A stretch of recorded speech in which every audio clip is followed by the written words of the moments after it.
Hello. तर मी doctor राणी जैन. मी आता तुमचे संयुक्त पूर्व परीक्षेसाठी काही 11वी स्टेट बोर्डवर आधारित काही प्रश्न मी फ्रेम केलेले आहेत, जे महत्त्वपूर्ण काही पॉईंट्स आहेत त्याच्यावर, राईट. सो आज आपण 25 प्रश्न डिस्कस करूयात. एक डिटेल डिस्कशन असेल ज्याचा नक्की तुम्हाला उपयोग होईल. तर पहिला प्रश्न बघणार आता, योग्य विधान निवडा. प्रकाश संश्लेषण प्रक्रियेत वनस्पती प्रकाश ऊर्जेचे रूपांतर रासायनिक ऊर्जेत करते. तर बरोबर आहे हे. यस. तर लक्षात ठेवा, प्रकाश संश्लेषण प्रक्रिया याच्यात प्रकाश ऊर्जेचे रूपांतर रासायनिक ऊर्जेत होतं. तुम्हाला बघा प्रकाश संश्लेषणची रिॲक्शन पण माहीत असेल. 6H2O ही रिॲक्शन पण विचारली जाते. 6CO2. यस. आणि याच्यापासून काय तयार होतो? C6H12O6 आणि ऑक्सिजन रिलीज होतो. यस. तर ही ऑक्सिजन रिलीज झालेलं आहे. तर ही रिॲक्शन पण पाठ करून जायचं आहे. ठीक आहे. आता हे विधान बरोबर आहे. प्रकाश संश्लेषणाचा वेग लाल प्रकाशात व नंतर निळ्या प्रकाशात सर्वात जास्त असतो. तर हे पण बरोबर आहे. प्रकाश संश्लेषणाचा वेग जसा लाल प्रकाश, जसं आपल्याला माहिती आहे की प्रकाश किरण जी असते आपली, लक्षात ठेवा, सूर्यकिरण, तर त्यापैकी जे दृश्य प्रकाश आहे, दृश्य प्रकाश हे विविध रंगांनी तयार झालेले, ज्याला आपण विबग्योर म्हणून पण ओळखतो. ते यापैकी लाल प्रकाशात सगळ्यात जास्त प्रकाश संश्लेषणाचा वेग असतो, त्याच्यानंतर निळ्या प्रकाशात. ते हे पण एकदम योग्य आहेत. प्रकाश संश्लेषणाच्या प्रकाशीय अभिक्रियेत ऑक्सिजनची निर्मिती होते. यस. लक्षात, पहिले एक पॉईंट लक्षात ठेवा की फोटोसिंथेसिस प्रकाश संश्लेषणाचे 2 टप्पे असतात. एक लाईट रिॲक्शन आणि दुसरी असते डार्क रिॲक्शन, ज्याला आपण अप्रकाशी अभिक्रिया पण म्हणतो. तर प्रकाशीय अभिक्रियेत काय होतं ना, की जे पण पाणी आहे बघा, या वरत्या रिॲक्शनमध्ये तुम्हाला लक्षात येत आहे की जे पण पाणी असतं ना, याचं विघटन होतो. आणि लक्षात, आणि विघटन होऊन काय तयार होत असतं? हे ऑक्सिजनची निर्मिती होते. यस. तर काय तयार होते? ऑक्सिजनची निर्मिती होते. त्याचबरोबर ATP पण तयार होत असतात आणि NADP पण तयार होत असतात प्रकाशी अभिक्रियामध्ये. हे फक्त आता एवढं लक्षात ठेवायचं तुम्हाला. तर हे पण योग्य बरोबर आहे. यस. आणि इथे कधी तुम्हाला हेच असं विचारलं गेलं की प्रकाशी अभिक्रियेत पाण्याचं विघटन होऊन हे तयार होतं, तर हे पण लक्षात बरोबर असणार, राईट. आता नेक्स्ट, प्रकाश संश्लेषणाच्या अप्रकाशीय अभिक्रियेत, ज्याला आपण म्हणतो डार्क रिॲक्शन किंवा डार्क रिॲक्शनला अजून हिल रिॲक्शनच्या नावाने पण ओळखलं जातं. तर यामध्ये ATP आणि NADP ह्या ऊर्जा चलनाची निर्मिती होते.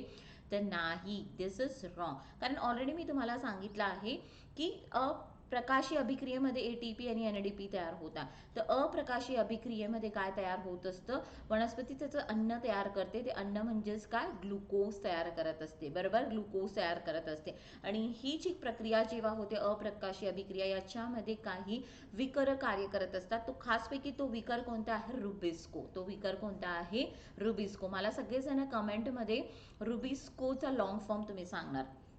ओके, हे मला नक्की सांगणार. आणि एक पॉईंट लक्षात ठेवा, हा जो विकर आहे ना, याची ऍक्शन होते अप्रकाशी अभिक्रियेमध्ये आणि ग्लुकोज म्हणजे जे आपण म्हणतो ना वनस्पती अन्न तयार करते, ते अन्न तयार होत असतो, राईट. तर ड हे चुकीचं आहे. तिथे काय विचारलं तुम्हाला? योग्य विधान निवडा. तर ब क हे योग्य आहे. तर ऑप्शन 2 इज द आन्सर. तर रुबिस्को लॉंग फॉर्म मला सांगणार. आणि हे पॉईंट लक्षात ठेवा की हा जो विकर आहे ना रुबिस्को, हा निसर्गामध्ये सर्वात जास्त कोणता विकर आढळतो? तर दॅट इज रुबिस्को. ओके, चलो आता नेक्स्ट क्वेश्चनकडे जाऊयात आपण. वेट, कुठे अडकलं? हो बेटा, नेक्स्ट क्वेश्चन. आता जरा क्वेश्चन डिफिकल्ट घेतली आहे मी. यस. चलो, सो नेक्स्ट, चुकीची जोडी निवडा. ओके, नेक्स्ट आहे कॅम्प पाथवे. डिफिकल्ट म्हणजे 11वीच्या पुस्तकावरचे आहे ते. Camp pathway. Camp pathway, yes. हे वनस्पती, हे बघा, पहिले तर एक पॉईंट लक्षात ठेवा, चुकीची जोडी निवडा. कॅम्प पाथवे, C3, C4 हे जे पण आहे ना, हे प्रकाश संश्लेषणाचे प्रकार आहे असं सांगता येईल तुम्हाला.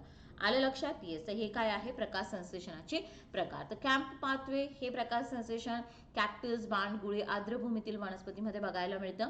तर यस, हे बरोबर आहे.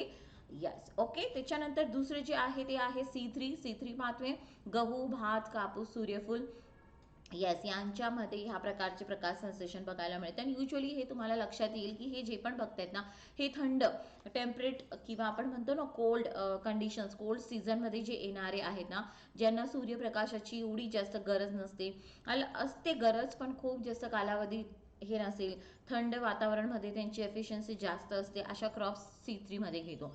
आणि C4 ट्रॉपिकल उष्णकटिबंधीय जी पिकं आपण म्हणतो ना, ते येतात, मका, ऊस, बाजरी, नाचणी. तर हे सगळे योग्य आहे, म्हणून चुकीचं एक पण नाही. तर ह्यापैकी नाही. Option 4 is the answer. आता मी हे खूप डिटेलमध्ये तुम्हाला सगळे पाथवे सांगू नाही शकत, पण ॲटलिस्ट मी तुम्हाला बेसिक सांगून दिलं आहे. हे पिकं लक्षात ठेवायची आहे तुम्हाला. ओके, चलो. सो आता नेक्स्ट पॉईंट, आपण नेक्स्ट क्वेश्चनकडे जाऊयात. आता नेक्स्ट क्वेश्चन, अयोग्य विधान निवडा.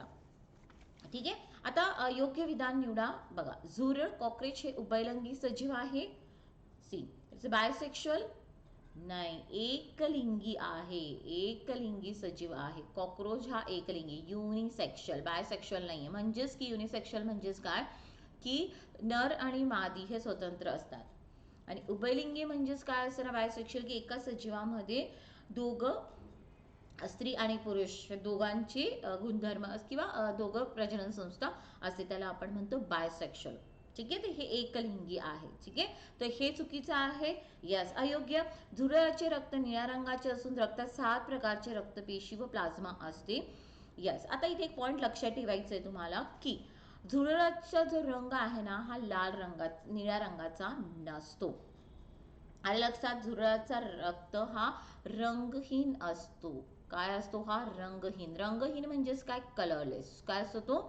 कलरलेस असतो. का? कारण याच्यामध्ये हिमोलिम्फ हे कशाने बनलेला असतो? हिमोलिम्फ कशाने बनलेलं असतं? याच्यामध्ये पिगमेंट नसतो, कोणतंच असं रंगद्रव्य नसतो की ज्याच्यामुळे त्याला रंग प्राप्त होईल. नाही, हे हिमोलिम्फ असतं, म्हणून हे रंगहीन असतो. म्हणून दुसरा विधान पण काय आहे? चुकीचं आहे. पण हे विधान बरोबर आहे. विधान म्हणजे बघा, हे निळ्या रंगाचं आहे, हे चुकीचं आहे. पण झुरळाच्या रक्तामध्ये 7 प्रकारचे रक्तपेशी व प्लाझ्मा असतो, ही एवढं भाग बरोबर आहे. पण निळ्या रंगाचं नाहीये, म्हणून हे चुकीचं आहे. तर अयोग्य विधान यात 1 आणि 2 हे दोघं पण आहे. एवढं एक लक्षात ठेवणं. झुरळ हा सर्वभक्ष सजीव आहे. यस, ओमनिवोर्स आहे. हे सगळं काही खातो, तो मांस पण खातो, शाकाहारी पण, म्हणजे हे पण असतो. राईट, हा ओमनिवोरस सर्वभक्षी आहे. मालफिजन नलिकाद्वारे उत्सर्जन होते. येस, कॉक्रोचेसमध्ये लक्षात ठेवा की काय असतं आहे? माल्फिजन ट्यूब्युल. हे उत्सर्जनासाठी त्याच्याकडे काय आहे? अवयव आहे. लक्षात ठेवा, प्रत्येक आपण जे सजीव बघितले आहे, काय म्हणतात त्याला, ॲनिमल किंगडम मधले प्रत्येक फायलममध्ये प्रत्येकाच्या उत्सर्जनासाठी कोणते अंग काय हे सगळं बघून घेणार तुम्ही, कोणतं ऑर्गन आहे ते बघून घेणार. राईट, ते आपण पुढचे 1-2 दिवसामध्ये मी तुमचं कव्हर करेल ते. यस, तर याच्यामध्ये बघा 1 आणि 2 हे काय आहे? चुकीचे आहे. ओके, चलो. आता नेक्स्ट क्वेश्चनकडे जाऊयात आपण. एक मिनिट हे माझ्या प्रिंटिंगवाल्याने काय लिहिलं आहे? मायोग्लोबिलिन, हे इथे असं लिहून घ्या तुम्ही. मी पण चेक नाही केलं ॲक्च्युली. मायोग्लोबिन हे रंगद्रव्य शरीरात कोणत्या अवयवात घटकात आढळतं?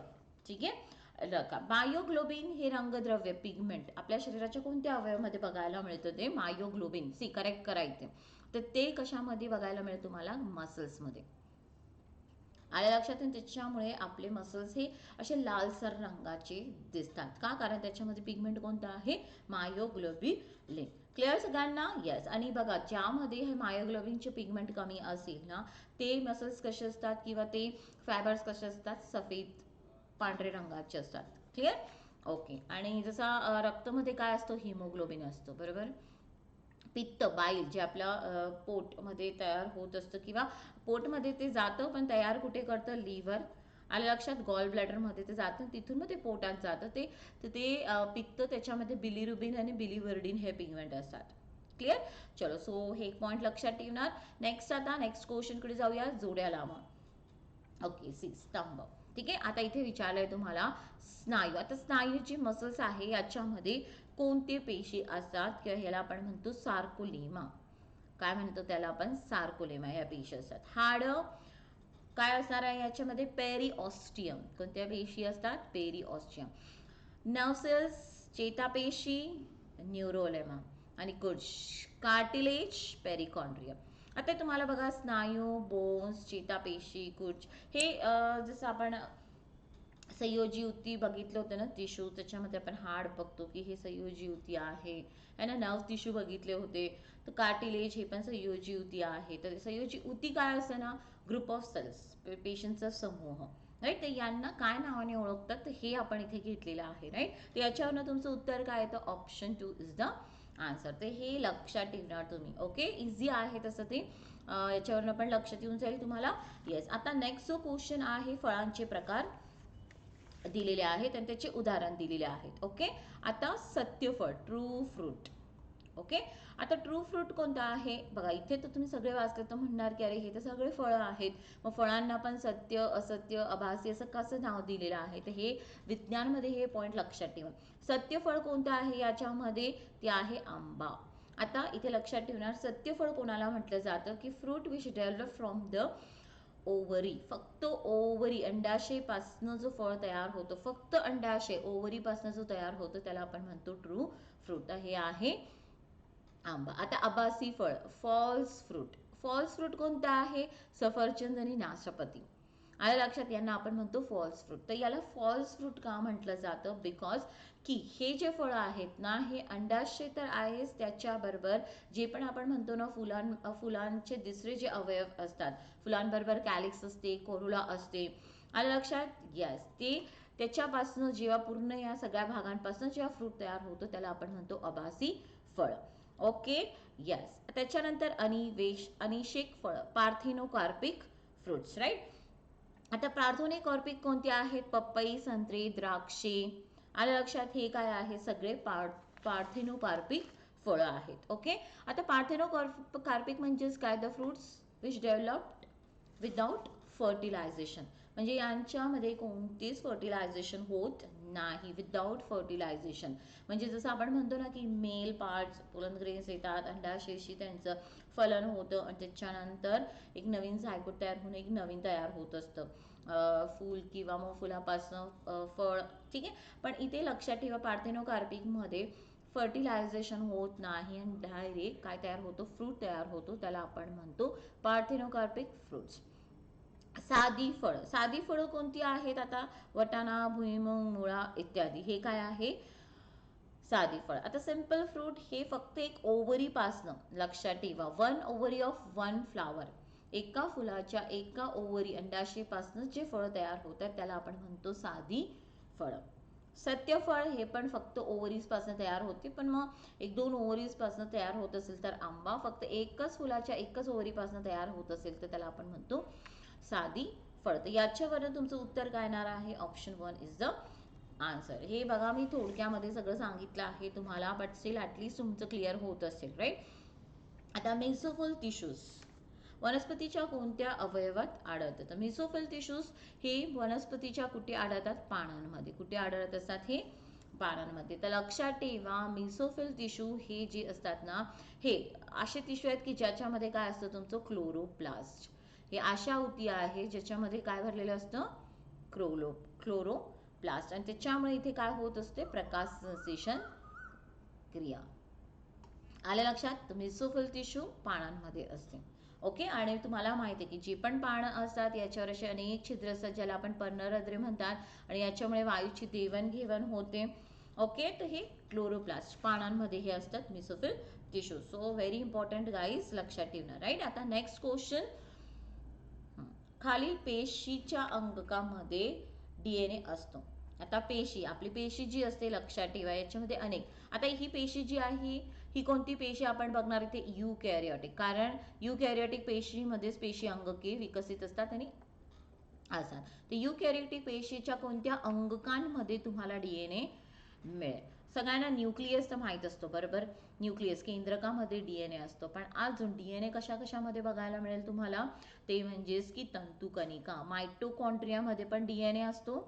लवके वनस्पती पेशीतील एक अंगक आहे लवके प्लास्टिड्स, त्याच्यामध्ये पण डीएनए असतो, आणि केंद्रक याच्यामध्ये पण काय असतं, डीएनए असतं. तर option 3 is the answer. Otherwise फक्त तुम्हाला माहित असतं की केंद्रकामध्ये डीएनए आहे, पण हे पण लक्षात ठेवणार. Okay, yes. हां, पण इथे एक पॉईंट लक्षात ठेवा की जे पण आपण हेरिडिटरी कॅरेक्टर्स म्हणतो ना की जे एका पिढीकडनं दुसऱ्या पिढीकडे संक्रमण होतात, हे फक्त केंद्रकाच्या डीएनए मध्ये असतो ते, राईट. चलो नेक्स्ट. आता मनुष्यामध्ये युरिक आम्ल, युरिक ॲसिडची निर्मिती कशाच्या चयापचयमुळे होते. आपल्या शरीरामध्ये जे पण काही युरिक ॲसिड तयार होतो, लक्षात, आणि हे युरिक ॲसिड लिव्हरमध्ये तयार होतं आणि लिव्हरपासून मग हे रक्तामध्ये मिसळतं, राईट. तर कोणत्या घटकाच्या चया मेटाबॉलिझममुळे हे युरिक ॲसिड तयार होतं, तर न्यूक्लिक आम्ले, न्यूक्लिक ॲसिड. ओके.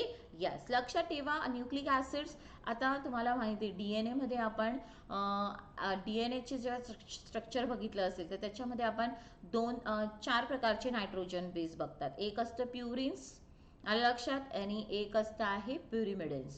ओके, तर हे न्यूक्लिक ॲसिड प्युरिन्स लक्षात ठेवा. हे डी एन एचं हे जे प्युरिन्स भाग आहे ना, प्युरिन्समध्ये कोणते कोणते प्युरिन्स येतात? एक येतं ॲडिनाईन आणि दुसरं येतं ग्वानिन. यस, यांच्या चयापचयमुळे युरिक ॲसिड तयार होत असतं. क्लिअर? चलो, सो नेक्स्ट, आणि क्लिअर सगळ्यांना? इथे मी फक्त हे सांगितले हां तुम्हाला. ओके, चलो, सो नेक्स्ट आता क्वेश्चनला धरूनच डिस्कस करते, बाकी नाही सांगत आहे मी आता. यस, नेक्स्ट, खालीलपैकी कोणती जोडी विरोधी स्नायू जोडी नाही? अँटागॉनिस्टिक मसल्स नाही. बघा, आपल्या शरीरामध्ये जेवढे पण काय मसल्स आहेत ना, हे जेव्हा कार्य करतो ना, तर तुम्हाला माहिती आहे त्यांचे कार्य काय? कॉन्ट्रॅक्शन आणि रिलॅक्सेशन. तर फक्त एकच कार्य करत असेल तर होणार का? आता मी जेव्हा हात असं करते आहे तेव्हा माझ्या शरीरात मी असे काही मसल्स आहे की जे हाताला अशा पद्धतीने पण हालून देत आहे, तर विरुद्ध झालं नाही. जेव्हा मी असं करते एक पोझिशन, ही विरुद्ध पोझिशन आहे त्याची. यस, तर त्याच्यामुळे याला आपण म्हणतो अँटागॉनिस्टिक मसल्स. आलं लक्षात? यस, हे मसल्स वर्क इन द पेअर्समध्ये हे काम करत असतात आणि त्यांची ॲक्शन कशी असते? एका मसलची ॲक्शन दुसऱ्यापेक्षा कशी असते? अपोजिट, विरुद्ध असते, आणि यालाच आपण म्हणतो अँटागॉनिस्टिक मसल पेअर. ओके, तर याच्यामध्ये हे जे आहे ना, स्पिनेट्रो आणि सुपायनेटर, हे अँटागॉनिस्टिक मसल्स नाही आहे. ओके, क्लिअर सगळ्यांना?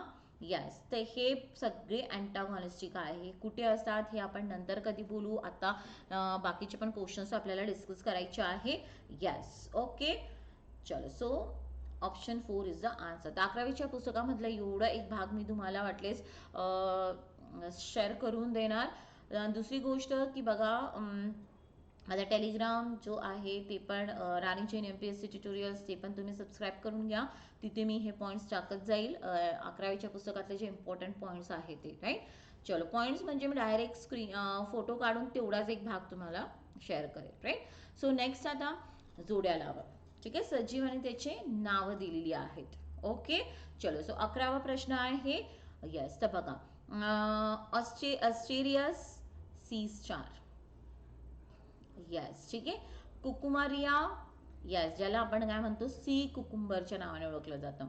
अँटीडॉन, अँटीडॉन काय आहे? Come on, 2 sea lily. आणि इकायनस सी आर्शन. ओके, बघा, बऱ्याच तुम्हाला कधी तुम्ही PYQs बघितले असेल तर त्यांची वेगळी नावं विचारली जातात. एका सजीवाला एक सायंटिफिक नेम पण असतो. लक्षात, वेगळे दोन एक नाव असतात एका सजीवाला. तर हे लक्षात ठेवायचं आहे की मी जोड्या लावाच्या स्वरूपात हा प्रश्न फ्रेम केलेला आहे. आणि हे सगळे जेव्हा तुम्ही सजीव वाचले, सगळे वाचलेले आहे तुम्ही, राईट, तर त्यावेळेस तुम्हाला लक्षात आलं असेल की हे सगळे कोणत्या फायलमचे, कोणत्या संघातले सजीव आहे? हे सगळे कोणत्या संघातले सजीव आहे? कटकचर्मी, इकायनोडर्माटा. कोणत्या याचे आहेत? फायलमचे आहेत कटकचर्मी. आले लक्षात? या संघातले सजीव आहे सगळे, आणि याचं उत्तर आहे option 4. Okay, come on, next question नाव. आता बघा, संततीत अनुवांशिक परिवर्तन किंवा बदल खालीलपैकी कोणत्या कारणांमुळे घडून येतं? अनुवांशिक परिवर्तन, ठीक आहे, संततीत जे पण नवीन बेबी तयार होतं त्यांच्यामध्ये जे पण काय अनुवांशिक गुणधर्म येतात किंवा पॅरेंट्सपेक्षा वेगळे काही गुणधर्म आलेले असतात, तर हे परिवर्तन कशामुळे घडून येतं? Sexual reproduction. यास, सेक्शुअल रिप्रोडक्शनमुळे. अलैंगिक प्रजननमुळे होईल का? बिलकुल नाही होणार, कारण अलैंगिक प्रजननमध्ये काय असतं ना की फक्त एकाच पॅरेंटपासनं, आलं लक्षात, काय तयार होत असतं? सजीव तयार होत असतो. इथे काय फर्टिलायझेशन होत नाही. आलं लक्षात, एकच पॅरेंटपासून तयार होतं, म्हणून याच्यामध्ये अनुवांशिक परिवर्तन तुम्हाला बघायला भेटत नाही. जसा पॅरेंट असेल same as it is baby तयार होत असतं. ओके, उत्परिवर्तन, यास, ज्याला आपण म्युटेशन म्हणतो, हे पण बरोबर आहे. म्युटेशनला अनेक कारणं आहे, लक्षात ठेवा. उत्परिवर्तनला अनेक कारण असतात, रासायनिक कारण पण असतो की ज्याच्यामुळे काय होतं ना की जीन्स जे असतात ना हेच पूर्ण बदलून जातात, याला आपण म्हणतो उत्परिवर्तन. आता जीन्स बदलला म्हणजेच काय, त्यांच्यामधला जो सिक्वेन्स असतो नायट्रोजन बेसिसचा तो बदललेला असतो, आणि म्हणजेच काय, जीन बदलला याला आपण म्हणतो उत्परिवर्तन. येस, आणि जीन बदलला म्हणजे एक नवीन गुणधर्म आलं, अनुवांशिक परिवर्तन झालं. येस, हे पण बरोबर आहे. उपदेशात्मक ज्याला आपण म्हणतो एपिजेनेटिक चेंजेस. आता एपिजेनेटिक चेंजेस म्हणजेच काय, जसं एक लक्षात ठेवा ना की तुम्हाला जिराफचं एक्झाम्पल माहीत असेल की एखादी ॲक्शन जी असते, जसं जिराफ ज्यावेळेस पृथ्वीवर आला जिराफ, राईट, त्याची मान एकदम उंच नव्हती, लक्षात ठेवा, अशी लांब मान नव्हती.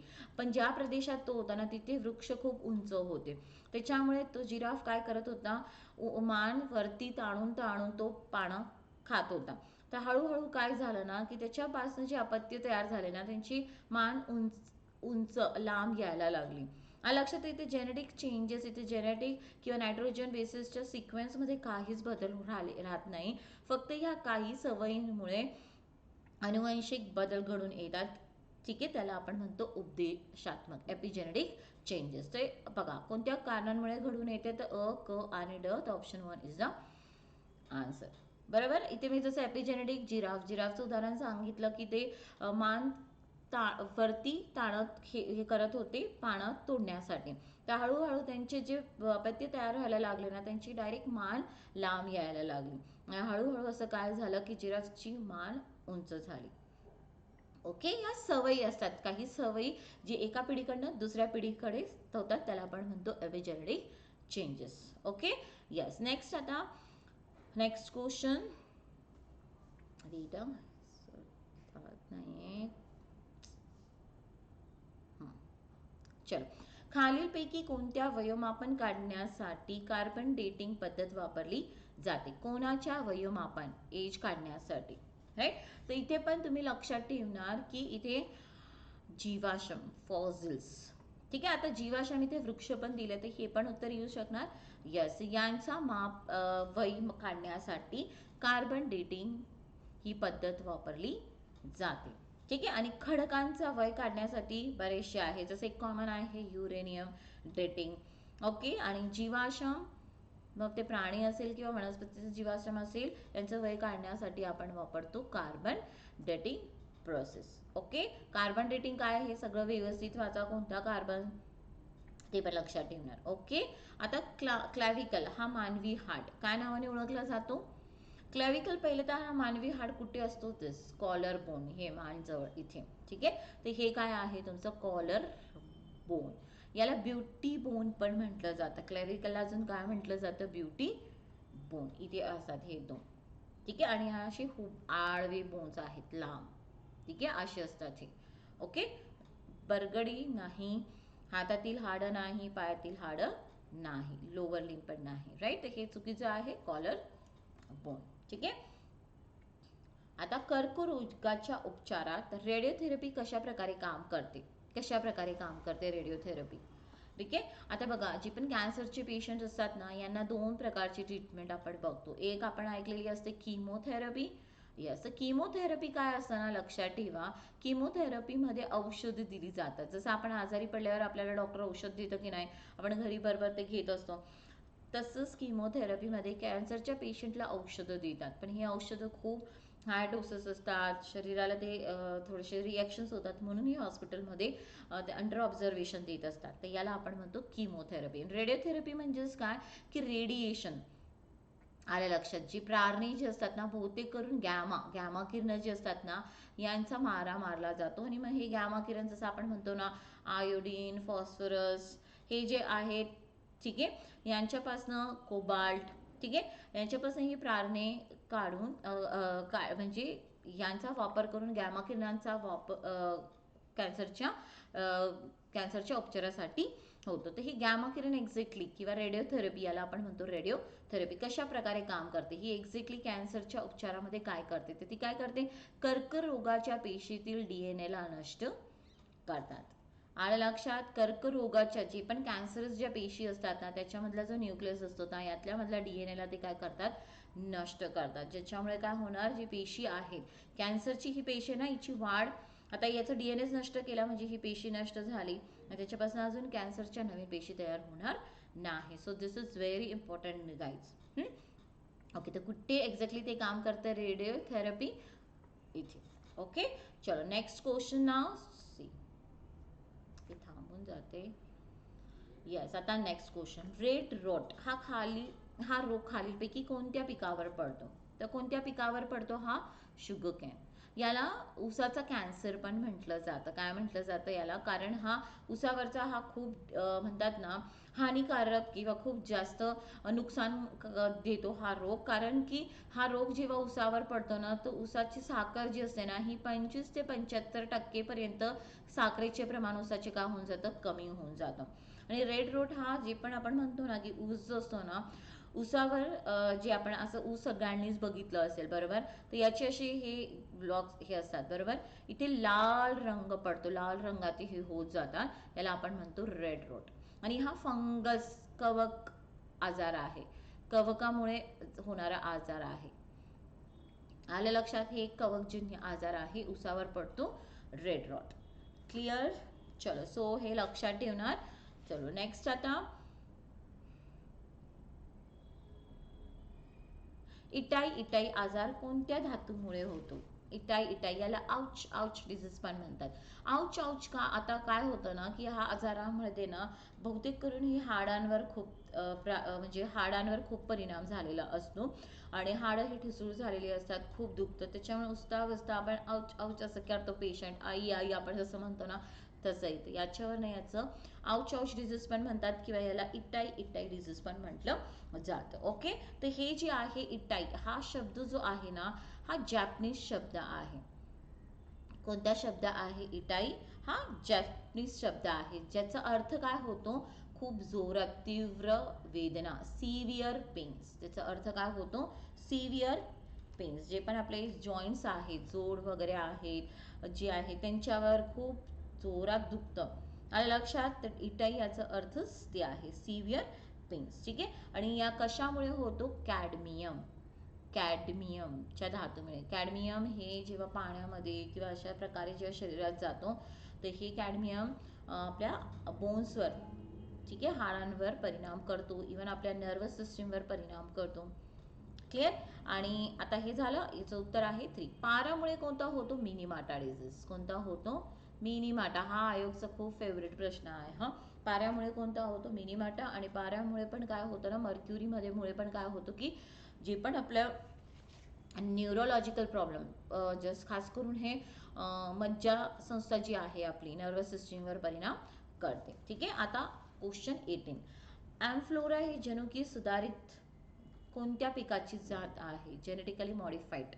ठीक आहे, कोणत्या पिकाची जात आहे? तर ही आहे बटाटा. ठीक आहे, बटाटा तुम्हाला माहिती आहे बटाट्यामध्ये स्टार्च खूप असते, म्हणून हेल्थ कॉन्शियस लोक बटाटो खाते का? कारण त्याच्यामध्ये स्टार्चचे प्रमाण खूप असतं. पण हा स्टार्च खूप इवन इंडस्ट्रीजमध्ये याचा बरंच ॲप्लिकेशन आहे बरोबर. तर या बटाट्यामध्ये स्टार्च, ठीक आहे, अमायलोपॅक्टिन ह्या स्टार्चचे प्रमाण वाढवले आहेत जनुकीय म्हणजे जेनेटिकली मॉडिफाईड केलेलं आहे. त्याच्यामध्ये अशा प्रकारचं अमायलोपॅक्टिनचं जनुक टाकलं आहे ज्याच्यामुळे त्या बटाट्यामध्ये अमायलोपॅक्टिन हे स्टार्च जास्त तयार होणार. तर तो कोणती जात आहे? ॲम्फ्लोरा. Okay, yes. सो नेक्स्ट क्वेश्चनकडे जाऊयात आता. पायलोरस, ठीक आहे, ह्या अवयवामुळे लहान आतडे आणि हे जोडले जाते. लहान आतडे आणि काय जोडले जातं? पायलोरसमुळे. येस, तर बघा आपल्याला माहिती आहे जेव्हा तुम्ही पचनसंस्था वाचतात, राईट, पचनसंस्था वाचतात तर हे आपलं पोट, आता मी असं काढते आहे, आणि त्याच्यानंतर काय सुरू होतं? आपला पोट नंतर काय सुरू होतं? तुमचे इंटेस्टाईन बरोबर, लहान आतडे. ओके नाही, लहान आतडे स्मॉल इंटेस्टाईन आणि जठर स्टमक. आता स्मॉल इंटेस्टाईनचे पण आपण 3 भाग बघतो बरोबर. स्मॉल जे पण लहान आतडे आहेत त्याचे 3 भाग आहेत. एक आहे डिओडेनम, दुसरा आहे जेजुनम आणि तिसरा आहे इलियम बरोबर. तर डिओडेनम, लहान आतड्याचा डिओडेनम हा भाग आणि पोट हे जोडले जाते पायलोरस. आणि इथे एक स्पिंक्टर असतो, एक वॉल सारखं आपण म्हणतो ना तसा भाग असतो जे पोटामधनं अन्न कुठे पास होऊ देतो? लहान आतड्यामध्ये. तर हे आहे तुमचं जठर. ठीक आहे, तर स्मॉल इंटेस्टाईन आणि स्टमक हे जोडले जाते पायलोरस. ओके, चलो आता नेक्स्ट क्वेश्चनकडे जाऊयात. इन्शुलिनच्या कमतरतेमुळे खालीलपैकी कोणता मधुमेह होतो? ठीक आहे. आता बघा इथे डायबिटीज दिली आहे तुम्हाला, डायबिटीज 1, 2 हायब्रिड यापैकी नाही, तर इथे होतो डायबिटीज 2. आलं लक्षात. हे बघा इथे पॉइंट लक्षात ठेवायचा आहे, डायबिटीज 2 प्रकारचे असतात, ठीक आहे. एक असतो डायबिटीज मेलाइटस आणि दुसरं असतो डायबिटीज इन्सिपिडस.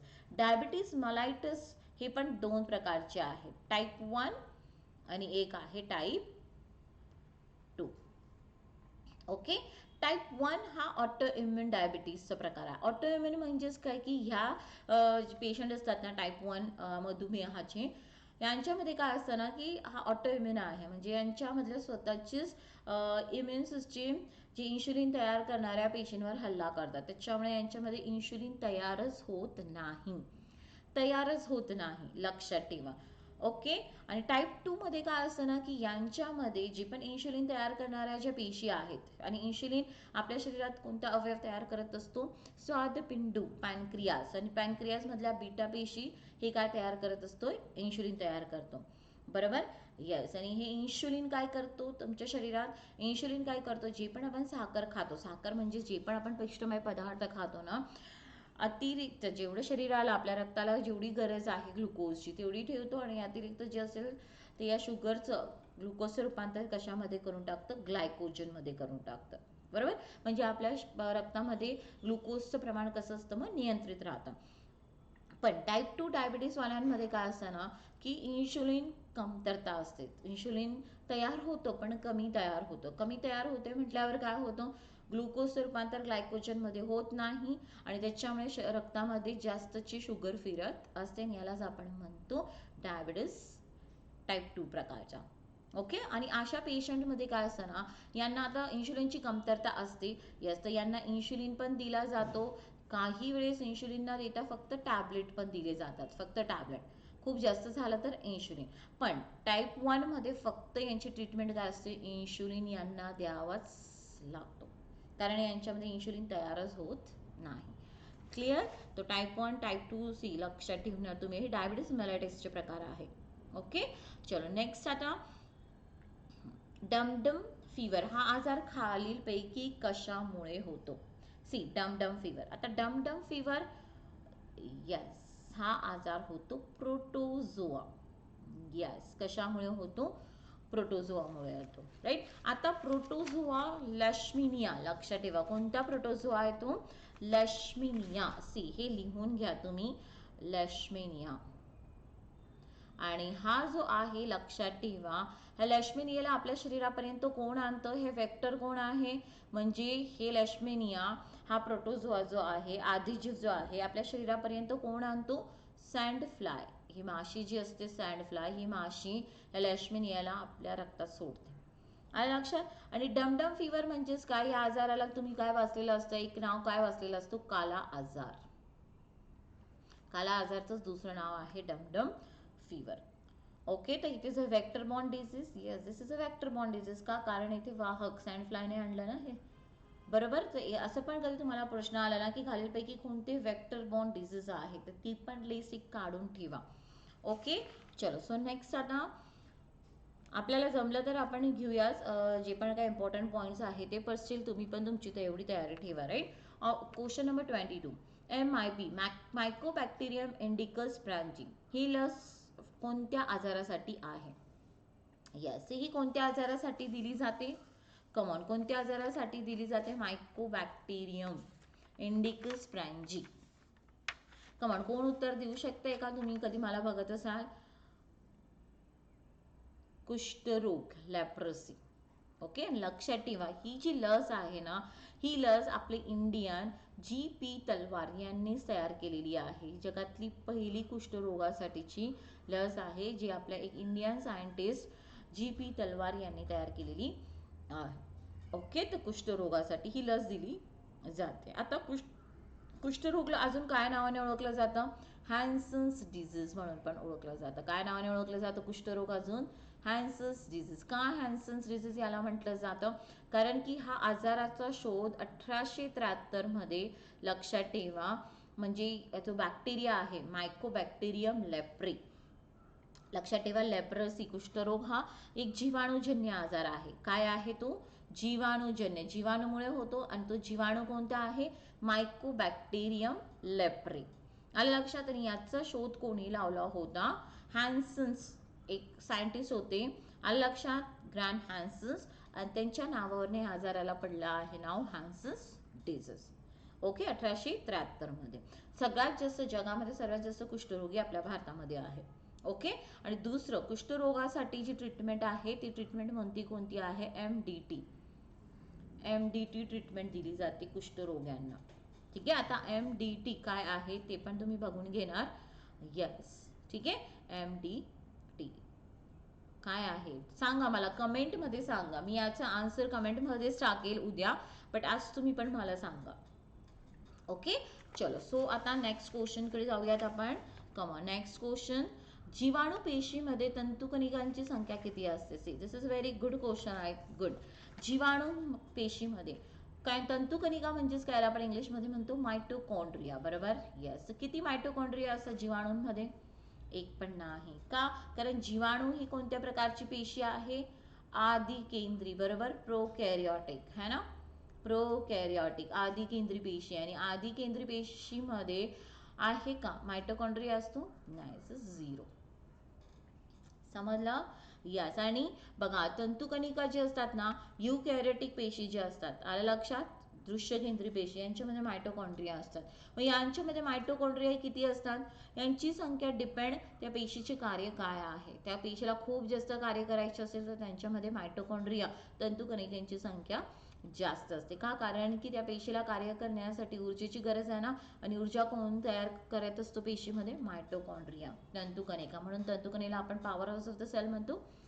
Yes, right. तर जीवाणू प्रोकॅरियोटिक असल्यामुळे त्यांच्यामध्ये शून्य असतो, बरोबर? चलो, सो नेक्स्ट आता कमॉन. हां, मग आता मला इथे एक पॉईंट, तुम्हाला प्रश्न कोणाला पडलं आहे का की मॅम मग जीवाणूंमध्ये मायटोकॉन्ड्रिया नाही आहे आणि मायटोकॉन्ड्रियाच खरं ऊर्जा तयार करत असते, मग जीवाणूंमध्ये ऊर्जा नेमकं कोण तयार करतो? तर जीवाणूंमध्ये मायटोकॉन्ड्रिया नसतं, यांच्यामध्ये काय असतात ऊर्जा तयार करण्यासाठी? मिसोझोम्स. काय असतात? मिसोझोम्स. ओके, हे काय असते हे डिटेल आपण सेशन्समध्ये बघतो. आता फक्त मी तुम्हाला पॉईंट सांगून दिले तेवढं. प्रश्न पडला असेल तुम्हाला तर. ओके, चलो नेक्स्ट. चुकीची जोडी निवडा. ठीक आहे. परोपजीवी वनस्पती, ज्याला आपण पॅरासाइटिक वनस्पती पण म्हणतो, परोपजीवी. रॅफ्लेसिया, तुम्हाला माहिती आहे जगातला सगळ्यात मोठा फूल रॅफ्लेसिया आहे, ही वनस्पती आहे. येस, सो हे पण बरोबर आहे. येस. मांसभक्षी किंवा कीटकभक्षी वनस्पती, पीचर प्लांट, हे पण आहे. कीटकभक्षी मांसभक्षी. आता जसं आपण बघतो की वनस्पती ते स्वतःचं अन्न स्वतः तयार करत असतात, स्वयंपोषी वनस्पती आहेत है ना, ते दुसऱ्यांवर अवलंबून नसतात अन्नासाठी. पण इथे जसं आपण परपोषी वनस्पती रॅफ्लेसिया आहे, मांसभक्षी इतर कीटकांना खाऊन, तर हे वनस्पती बहुतेक करून तुम्हाला दलदलीचे प्रदेशाच्या तिथे बघायला मिळते. का? कारण इथे नायट्रोजनची कमतरता असते मृदेमध्ये आणि वनस्पतीला नायट्रोजन स्वतःला गरज असते ना, तर ही कमी भरून काढण्यासाठी हे इतर किड्यांना खातात. तर असे पीचर प्लांट आहे, व्हीनस फ्लायट्रॅप आहे, खूप सारे आहेत, ड्रॉसेरा आहेत. हे सगळे काय आहेत? कीटक पक्षी. सॅप्रोफायटिक प्लांट, सडलेल्या कुजलेल्या पदार्थावर पासून अन्न घेतो हा वनस्पती. इंडियन पाईप प्लांट, याला घोस्ट प्लांट पण म्हणतात. तुम्ही गुगल बघा आणि याचे पिक्चर्स बघा जरा, कसा दिसतो हा. अशा पांढऱ्या रंगाचा असतो, फुल पांढऱ्या रंगाचा. आता पांढऱ्या रंगाचा पूर्ण ही वनस्पती म्हणजेच याच्याकडे क्लोरोफिल आहे का? No chlorophyll. आणि सो नो क्लोरोफिल म्हणजे प्रकाश संश्लेषण प्रक्रिया नाही, म्हणजे अन्न तयार करत नाही. ती सडलेल्या कुजलेल्यापासून अन्न घेत असतो ही वनस्पती, इंडियन पाईप प्लांट. याची नक्की तुम्ही इमेज बघा. Very nice, right? क्लिअर? तर वरील एकही नाही, तर ऑप्शन 4 इज द आन्सर. कारण एक पण चुकीची जोडी नाही, सगळे बरोबर आहे. ओके, आता नेक्स्ट क्वेश्चनकडे जाऊयात आपण. सी, आता नेक्स्ट आणि this is the last question for today. Yes. प्रत्येक सफिक्स एन्केफेलायटिस असलेल्या कोणत्या अवयवाचे रोग दर्शवते? एन्केफेलायटिस कोणत्या अवयवाचा रोग दर्शवते तुम्हाला? मेंदू. आलं लक्षात? येस. तर सी, हे आहे तुमचा लास्ट क्वेश्चन. ठीक आहे. एन्केफेलायटिस आलं म्हणजेच काय? मेंदूचा आजार. ठीक आहे. तर आज इथे आपण आणि हां इथे बघा फुफ्फुस असेल तर बहुतेक करून कोणता शब्द वापरला जातो? प्लुरा किंवा प्लुरल, पल्मनरी हे शब्द. हृदय असेल तर कार्डॅक हे शब्द. ठीक आहे. मेंदू एन्केफलायटिस. ओके. ठीक आहे. चलो सो आज एवढेच. आता उद्या फिजिक्स केमिस्ट्रीचे क्वेश्चन्स घेईन मी आणि उद्या 25-30 प्रश्न फिजिक्स केमिस्ट्रीवर आधारलेले असतील आणि मग परवाच्या दिवशी आपण थोडंसं सायन्सचे काही फॅक्च्युअल 1 तासामध्ये जेवढे फॅक्ट्स तुम्हाला सांगता येणार तेवढे आणि त्याच्यानंतर भूगोलाची रिव्हिजन. मी फक्त रिव्हिजन जास्त घेत असते, मध्ये जास्त येत नाही, तुम्हाला माहीत आहे. यस. सो मी जेवढे क्वेश्चन्स तुम्हाला सांगितले की कमेंट करा, ते नक्की सांगा. चॅनल सगळ्यांना सांगा, सबस्क्राईब करतील आणि शेअर पण करा. राईट. हा व्हिडिओ मॅक्झिमम शेअर करा. राईट. चलो मग बाय, टेक केअर, अभ्यास करत राहा.